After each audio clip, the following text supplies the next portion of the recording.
রন্টি এবং ডিকা খুব অল্প টাকায় একটি বাড়ি পেয়ে কিনে ফেলে। বাড়িতে ওঠার পর তাদের সাথে ঘটতে থাকে অদ্ভুত সব ঘটনা। কিছুদিন পর রন্টির পেটে আসে একটি বাচ্চা, কিন্তু বাচ্চাটি ডিকার ছিল না। বাচ্চাটি কার ছিল, কিভাবে এবং কেন সে রন্টির পেটে আসলো, তা জানতে হলে আপনাকে দেখতে হবে সম্পূর্ণ এই ভিডিওটি। আজ আমি এক্সপ্লেন করতে চলেছি 2023 সালে রিলিজ হওয়া অসাধারণ একটি ইন্দোনেশিয়ান হরর মুভি। তো চলুন কথা না বাড়িয়ে শুরু করা যাক আজকের এক্সপ্লেনেশন। আর ইন্ট্রো চলতে চলতে যারা যারা এখনও চ্যানেলটি সাবস্ক্রাইব করেননি তারা সাবস্ক্রাইব করে দিন। মুভি শুরুতেই আমরা 1995 সালের সিন দেখতে পাই। ইবলিশ শয়তান লুসি নামের একটি বাচ্চাকে নিয়ে তার মায়ের সামনে থেকে গায়েব হয়ে যায়। তারপর সিন শিফট হয় 2023 সালে। রন্টি এবং ডিকা গাড়িতে করে যাচ্ছে তাদের নতুন বাড়িতে। অনেক কম টাকায় তারা এই বাড়িটি কিনতে পেরে অনেক খুশি ছিল। প্রথম দিন তারা বাড়িতে কিছু আত্মীয়দের ইনভাইট করে। তারা বাগানে বসে আড্ডা দিচ্ছিল। সেখান থেকে বাচ্চারা ভেতরে যায়। ক্রিস্টির পাশের দরজাটি হঠাৎ খুলে যায়, কিন্তু ভেতরে কেউ ছিল না। সে তার পেছনে কাউকে অনুভব করে, কিন্তু সেখানেও কেউ ছিল না। ভয়ে সে সেখান থেকে চলে যায়। রাতে রন্টি এবং ডিকা বাড়িতে একা ছিল। তারা বসে বসে আলোচনা করছিল যে এখন যেহেতু বাড়ি রয়েছে তাই তাদের সন্তান নেওয়া উচিত। হঠাৎ করে সেই রুমের দরজাটি লেগে যায়। তারা ভাবে হয়তো বাতাসের কারণে এমনটা হয়েছে, তাই তারা বিষয়টি ইগনোর করে।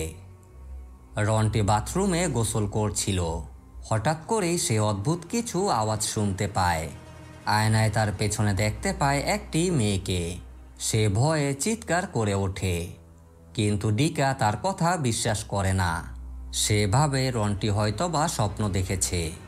রন্টি তারপর ঘুমিয়ে যায়। ডিকা ড্রয়িং রুমে বসেছিল।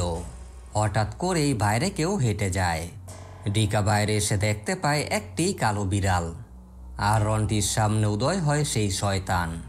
ডিকা ঘরে আসতেই শয়তানটি পালিয়ে যায়। তারা দুজন আবার ঘুমিয়ে পড়ে। হঠাৎ করেই রন্টির ঘুম ভেঙে যায়। সে নিজের রুমেই ছিল, কিন্তু রুমটি ছিল অন্যরকম। সেখানে একটি মেয়ের আত্মা আসে। আত্মাটি বলে সে তোমার কাছে আসবে, তার সন্তান দিবে তোমার পেটে। সেই সন্তানটিকে তোমার অবশ্যই হত্যা করতে হবে, কারণ সেটি শয়তানের সন্তান। হঠাৎ করেই সব স্বাভাবিক হয়ে যায়।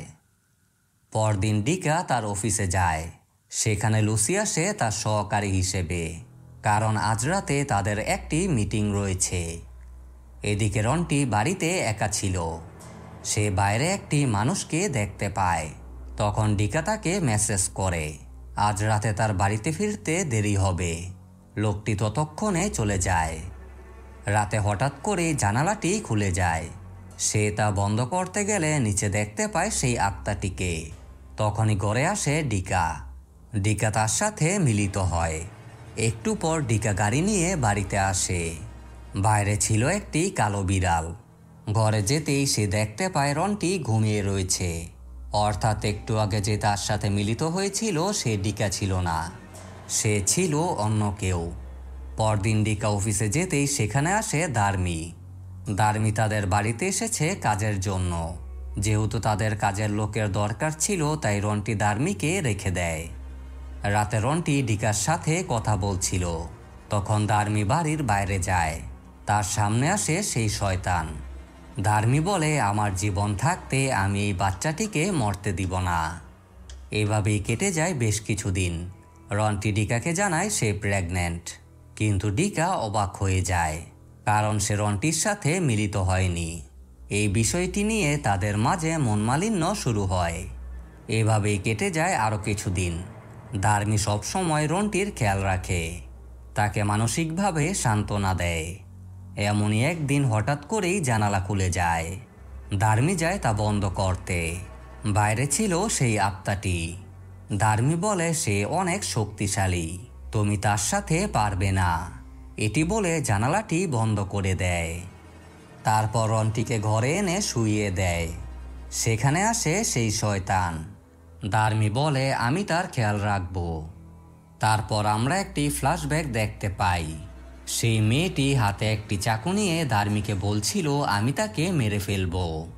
আমি এই শয়তানের বাচ্চা এই পৃথিবীতে আসতে দিব না। তখন দার্মি তাকে আটকায়। সে দার্মিকে আঘাত করে। রাতে ডিকা অফিস থেকে বাড়িতে ফিরছিল। তখন তার কাছে আসে সেই লোকটি। তার নাম হচ্ছে গালাং। সে ডিকাকে একটি আর্টিকেল দেখায় আর বলে আপনারা এখন যে বাড়িতে রয়েছেন সেই বাড়িতে আমরা থাকতাম। একদিন আমি ঘরে গিয়ে আমার অনুরূপ আরেকজনকে দেখতে পাই। সে ছিল এক শয়তান। আমার স্ত্রীর পেটে তার বাচ্চা ছিল, কিন্তু সে নিজেকে মারার মাধ্যমে সেই শয়তানের বাচ্চাটিকে মেরে ফেলে। এখন তার সন্তান রয়েছে আপনার স্ত্রীর পেটে। তাকে দ্রুত বাঁচাতে হবে। এদিকে রন্টি সেই আত্মাটির মাধ্যমে সব সত্য জানতে পারে। সে আত্মাটির পেছন পেছন বাড়ি থেকে বেরিয়ে যায়। তখন সেখানে আসে ডিকারা, কিন্তু তারা রন্টিকে খুঁজে পায় না। অন্যদিকে রন্টি আত্মাটির পেছন পেছন হেঁটে যাচ্ছিল। আত্মাটি চলে যায়। তখন সেখানে আসে দার্মি। দার্মি তার পেট কেটে বাচ্চাটিকে বের করতে চাচ্ছিল। রন্টি সেখান থেকে পালিয়ে যায়। দার্মি তার পিছু নেয়। তখন ডিকে এবং গালাং রন্টিকে খুঁজে পায়। তারা তাকে বাড়ির সামনে নিয়ে আসে। দার্মি ব্যর্থ হওয়ায় শয়তানটি তার কাছে আসে। তার ভেতর থেকে বেরিয়ে আসে লুসি। লুসি হচ্ছে দার্মির সন্তান। লুসির বাবা হচ্ছে এই শয়তানটি। এই সিনটি আমরা মুভি শুরুতেই দেখেছিলাম। লুসি সেখানে তার মাকে মেরে ফেলে। তারপর এগিয়ে যায় ডিকার দিকে। শয়তানটি রন্টিকে নিয়ে যায়। ডিকা কেচি হাতে তার পিছু নেয় আর গালাং লুসিকে মারতে যায়, কিন্তু লুসি গালাংকে মেরে ফেলে। শয়তানটি রন্টিকে এনে বিছানায় শোয়ায়। তখন ডিকা সেখানে আসে। ডিকা শয়তানটিকে মারার চেষ্টা করে, কিন্তু সে তাকে মারতে পারে না। তাই সে কেচিটি রন্টির হাতে দিয়ে দেয়। রন্টি কেচিটি তার পেটে ঢুকিয়ে সন্তানটিকে মেরে ফেলে। শয়তানটি গায়েব হয়ে যায়। ডিকা সেখানে বসে কান্না করছিল। তাকে হসপিটালে নেওয়া হয়। অসাধারণ এই মুভিটি এখানেই শেষ হয়। এখানে আপনাদের জানিয়ে রাখি, এই মুভিতে দেখানো হয়েছে শয়তান মানুষদের সাহায্যে তার সন্তান জন্ম দেয়। তারপর তার সন্তানদের ছড়িয়ে দেয় এই পৃথিবীতে, যেন ধীরে ধীরে শয়তানের বংশ বিস্তার হয়। কেমন লাগলো আজকের এই মুভিটি তা কমেন্ট করে অবশ্যই জানাবেন। আর ভিডিওটি ভালো লাগলে এবং চ্যানেলে নতুন হয়ে থাকলে চ্যানেলটি সাবস্ক্রাইব করে দিবেন। তো আজ এই পর্যন্তই। আবার ফিরে আসব নতুন কোনো গল্প নিয়ে।